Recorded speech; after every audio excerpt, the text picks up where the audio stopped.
नमो नमः। प्यारे विद्यार्थियों, राजेश पायलट राजकीय स्नातकोत्तर महाविद्यालय लालसोट की ऑनलाइन क्लासेज में आप सभी का हार्दिक स्वागत है। ऑनलाइन अध्ययन श्रृंखला की बीए पार्ट सेकंड विषय संस्कृत अभिज्ञान शाकुंतलम के प्रथम अंक का हम अध्ययन कर रहे थे। पूर्व कक्षा में हमने पढ़ा कि राजा दुष्यंत और शकुंतला के मध्य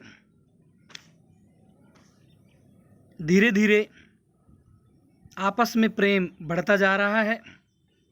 राजा दुष्यंत शकुंतला के बारे में मन में विचार करता है कि यद्यपि यह शकुंतला मेरे वचनों के साथ अपने वचन नहीं मिलाती है, तथापि मेरे बोलने पर मेरी ओर कान लगाती है।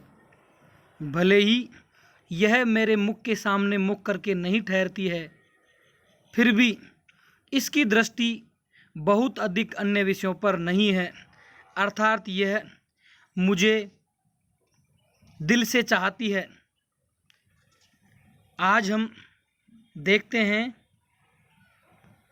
यह श्लोक। तीव्राघात प्रतिहत तरु स्कंदलाग्नेकदन्तः पादाकृष्टव्रततिलवलया संगसंजात पाशः मूर्तो विघ्नस्तपस इव नो भिन्नसारंगयूथो धर्मारण्यं प्रविशति गजः चन्दनालोकभीतः तीव्राघात प्रतिहत तरु स्कंदलग्नेकदन्तः पादाकृष्टव्रततिवलया संगसंजात पाशः मूर्तो विघ्नस्तपस इव नो भिन्नसारंगयूथो धर्मारण्यं प्रविशति गजः चन्दनालोकभीतः।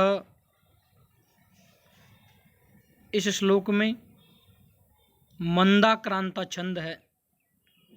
मंदाक्रांता छंद का लक्षण है मंदाक्रांता जलधि षड्गई मब्रो नतौ ताद्गुरु चेत।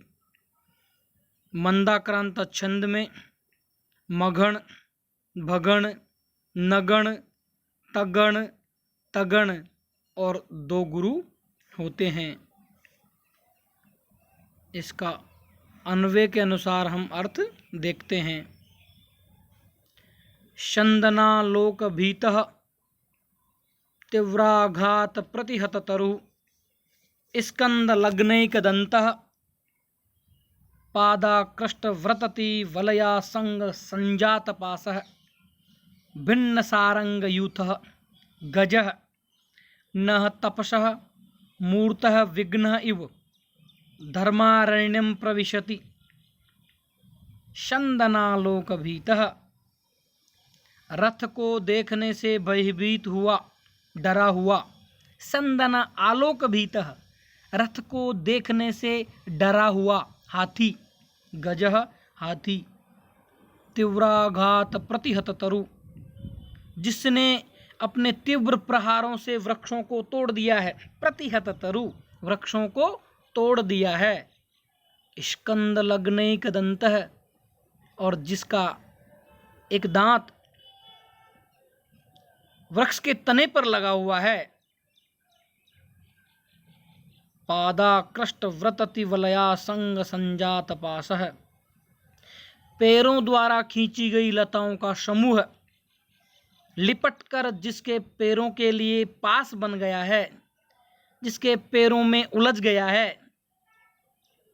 भिन्न सारंगयूथः, भिन्न सारंगयूथः, जिसने हिरणों के झुंड को तितर बितर कर दिया है, बिखेर दिया है।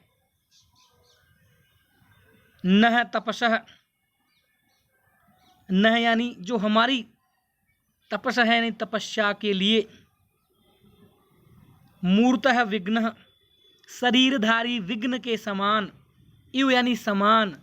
धर्मारण्यम प्रविशति, तपोवन में प्रवेश कर रहा है। श्लोक का अर्थ है,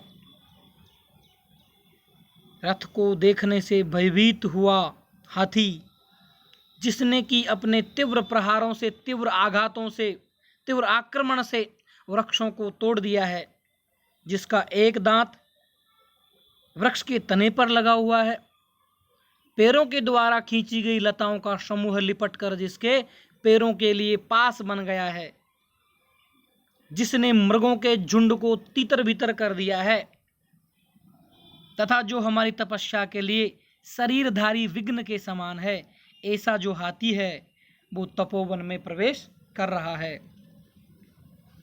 नेपथ्य में कोई हाथी के आगमन की सूचना देता हुआ कह रहा है कि भो भो तपस्विन, हे तपस्वियों, अपनी अपनी रक्षा स्वयं करो। देखो, राजा दुष्यंत के रथ को देखने से भयभीत होकर यह जंगली हाथी हमारे तपोवन में प्रवेश कर रहा है। हाथी ने दौड़ते हुए अपने तीव्र प्रहारों से अपने सामने आने वाले वृक्षों को तोड़ डाला है और वह बार बार मुड़कर देख रहा है, जिससे उसका एक दांत एक वृक्ष के तने पर लगा हुआ है। इधर उधर कहीं पर भी दौड़ते रहने से जमीन पर फैली हुई जो लताएं हैं उसके पैरों से लिपट गई है, और वो जो लताएं हैं हाथी के पैरों में लिपटने से जैसे पास बन गई है, जाल बन गई है। हाथी को इस प्रकार भयभीत होकर भागते हुए देखकर जो हिरणों का झुंड है वो भी भयभीत होकर इधर उधर दौड़ रहा है। निश्चय ये हाथी हमारी तपस्या के लिए साक्षात शरीरधारी विघ्न के समान है। इसलिए हे तपस्वियों, आप सभी अपनी अपनी रक्षा करें। इस श्लोक में उत्प्रेक्षा अलंकार है और हाथी का जो स्वाभाविक वर्णन किया गया है, इसलिए यहाँ पर स्वभावोक्ति अलंकार भी हैं। व्याकरणात्मक टिप्पणी, चंदनालोक भीतः, चंदन से आलोकेन भीतः, आलोक आंग उपसर्ग पूर्वकात लोक और घय प्रत्यय हैं। भीतः उसमें भी धातु तय प्रत्यय हैं। आघात आ हन और तय प्रत्यय हैं। आगे बढ़ते हैं। सर्वाकर्णम दत्वा किंचित दिवसम भ्रांतः, सभी कान देकर कुछ डरी हुई सी प्रतीत होती है, कुछ घबरा सी जाती है। राजा आत्मगतम, अपने मन में, अहो धिक, अरे धिक्कार है, पौरा अस्मन अन्वेषिणस तपोवनम उपरुदन्ति, पौरा यानी पुरुवंश के लोग, पुरुवासी, अस्मद यानी हमें या मुझे, अन्वेषण है खोजने वाले, तपोवनम उपरुदन्ति, मुझे खोजने वाले जो पुरुवासी हैं तपोवन को घेर रहे हैं। भवतु, तो ठीक है, प्रतिगमिष्यामस्तावत्, तो मैं जब तक चला जाता हूँ, अच्छा तो मैं लौट जाता हूँ।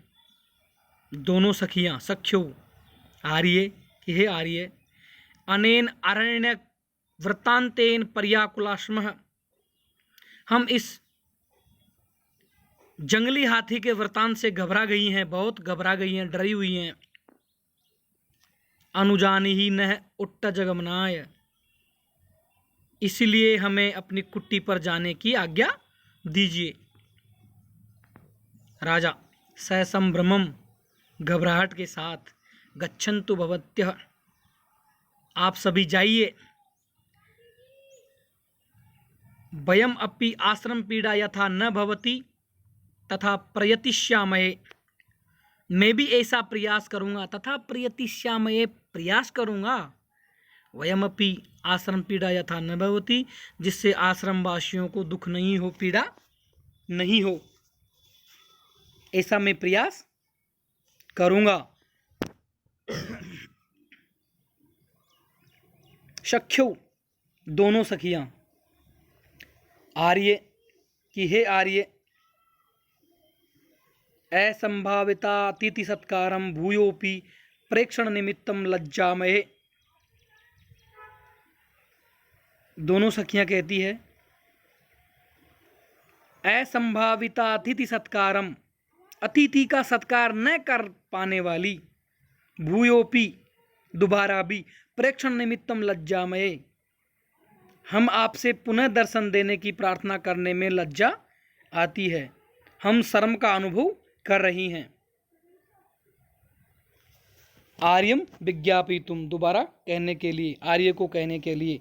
राजा माम एवं, नहीं ऐसा मत कहिए, दर्शने नैव भवतीनाम पुरस्कृतोस्मि, आप लोगों के दर्शन से ही मैं पुरस्कृत हो गया हूँ, धन्य हो गया हूँ, अर्थात आपको देखने मात्र से ही मैं धन्य हो गया हूँ। शकुंतला राजानम अवलोकयन्ती सव्याजम विलंब्य सह सखीभ्याम निष्क्रांता। शकुंतला राजानम अवलोकयन्ती, शकुंतला राजा को देखती हुई, सव्याजम बहाना बनाकर, सव्याजम बहाना करके, विलंबे कुछ देर रुक करके, विलंब हो करके, सह सखीभ्याम निष्क्रांता, अपनी दोनों सखियों के साथ चली जाती है। शकुंतला राजा को देखती हुई बहाना बनाकर कुछ रुककर दोनों सखियों के साथ चली जाती है। राजा मंदोत्सुक्योस्मि नगर गमनम प्रति, राजा नगर जाने की मेरी उत्सुकता शिथिल हो गई है, ढीली पड़ गई है, अर्थात मेरी जो नगर जाने की, नगर लौटने की जो उत्सुकता थी वो कम हो गई है। यावद अनुयात्रिकान समेत्य, अतः मैं अपने अनुयायियों से मिलकर नाति दूरे तपोवनस्य निवेशयेयम, कुछ ही दूर उन्हें ठहराता हूँ, अर्थात मैं अपने अनुयायियों से मिलकर तपोवन से कुछ ही दूर उन्हें ठहराता हूँ। न खलु शक्नोमि, नाति दूरे तपोवन से निवेशये न खलु शक्नोमि शकुंतला व्यापारात आत्मानम निवर्तितुम, अब मैं शकुंतला के आकर्षण से अपने को मुक्त करने में बिल्कुल भी समर्थ नहीं हूँ, अर्थात मैं शकुंतला को छोड़कर जाने से डरता हूँ, या मैं नहीं जाऊँगा, इसको छोड़कर जाने में समर्थ नहीं हूँ। मम ही, क्योंकि मेरा गच्छति पुरः शरीरम धावति पश्चाद असंस्तुतं चेतः चीनान सुखमिव केतुः प्रतिवातं नियमानस्य। गच्छति पुरः शरीरम धावति पश्चाद असंस्तुतं चेतः चीनान सुखमिव केतुः प्रतिवातं नियमानस्य। इसका अन्वय के अनुसार अर्थ देखते हैं। ही मम शरीरम पुरः गच्छति परंतु प्रतिवातं नियमानस्य केतुः चीनान सुखम इव असंस्तुतं चेतः पश्चात धावति। ही मम शरीरम, क्योंकि मेरा शरीरम पुरः गच्छति, क्योंकि मेरा शरीर है वो आगे चलता है, पुरः यानी आगे, गच्छति यानी चलता है, क्योंकि मेरा शरीर आगे चलता है, परंतु लेकिन प्रतिवातम नियमानस्य, प्रतिवातम हवा के विरुद्ध, नियमानस्य ले जाए जाते हुए, हवा के विरुद्ध ले जाए जाते हुए, केतुः ध्वज दंड के, झंडे के, चीनान सुकम इव चीनी रेशमी वस्त्र के समान, असंस्तुतम चेतः अपरिचित सा मन, पश्चात धावती पीछे की ओर दौड़ता है, पीछे दौड़ रहा है। राजा दुष्यंत कह रहा है कि मेरा शरीर तो आगे की ओर चल रहा है, किंतु हवा के विरुद्ध ले जाए जाते हुए ध्वजा के चीन निर्मित रेशमी वस्त्र के समान अपरिचित डामाडोल सा मेरा मन पीछे शकुंतला की तरफ दौड़ रहा है। हाथी के वृत्तांत को सुनकर राजा दुष्यंत अपने सैनिकों से मिलने हेतु चल देता है, परंतु उसका मन प्रकृति कन्या शकुंतला में आसक्त रहता है। तो राजा दुष्यंत कहता है कि मेरा शरीर तो आगे की ओर आश्रम के बाहर चल रहा है, जा रहा है, परंतु मेरा मन डावाडोल है, पीछे शकुंतला की ओर दौड़ रहा है। जिस प्रकार चीन देश में निर्मित अत्यंत जो महीन जो रेशमी वस्त्र है, उसकी जो पताका है बनाई जाती है, या पताका को किसी ध्वज दंड में लगा दिया जाए, उसके पश्चात वायु के विरुद्ध अगर उसको ले जाते हैं तो जो ध्वज दंड होता है वो तो जिधर हम ले जाना चाहते हैं उधर आगे बढ़ता है, लेकिन जो पताका है उसके विपरीत दिशा में पीछे की तरफ शीघ्रतापूर्वक उड़ती रहती है। उसी प्रकार जो मेरा मन रूपी शरीर है, जो मेरा शरीर रूपी ध्वज है, वो तो सैनिकों की तरफ जा रहा है, परंतु मन रूपी पताका पीछे शकुंतला की तरफ दौड़ रही है। इस प्रकार शरीर तो धीरे धीरे चल रहा है, परंतु मेरा मन है वो शकुंतला की तरफ दौड़ रहा है। राजा कह रहा है कि राजा का शरीर तो ध्वज दंड है और जो मन है वो ध्वज वस्त्र है, सफ़ेद वस्त्र है। राजा शरीर से जितना शकुंतला से दूर जाता है उससे कहीं अधिक वह मन शकुंतला के पास जा रहा है। राजा का हृदय तो शकुंतला के पास था, अतः उसके शरीर को ध्वज दंड कहा गया है। इस श्लोक में आर्य छंद है, इसका लक्षण है यस्यापादे प्रथमे द्वादश मात्रा तथा तृतीयेपि अष्टादश द्वितीय चतुर्थ के पंचदश शार्या। और इस श्लोक में अलंकार है उपमा, क्योंकि यहाँ शरीर की उपमा दंड से तथा मन की उपमा चीन में निर्मित जो रेशमी वस्त्र है उससे दी गई है, चीनांशुक से दी गई है, अतः उपमा अलंकार है। इसमें व्याकरणात्मक टिप्पणी देखते हैं। गच्छति गम धातु लट लकार प्रथम पुरुष एक वचन, नियमानस से नी युक्त और सानच प्रत्यय है। प्रतिवातम वातम वातम प्रति प्रतिवातम अभ्ययवाव समास है। वातस्य प्रतिकूलम इति चीनांशुकम, चीनन से अंशुकम इति चीनांशुकम षष्ठी तत्पुरुष समास है। असंस्तुतम न संस्तुतम इति नय्य, संस्तुत सम उपसर्ग पूर्वकात स्तु और तय प्रत्यय हैं। इति निष्क्रांतः सर्वे, इस प्रकार सभी पात्रों का प्रस्थान या सभी निकल जाते हैं। इति प्रथमो अंक है, इस प्रकार हमारा प्रथम अंक समाप्त होता है। तो धन्यवाद प्यारे विद्यार्थियों।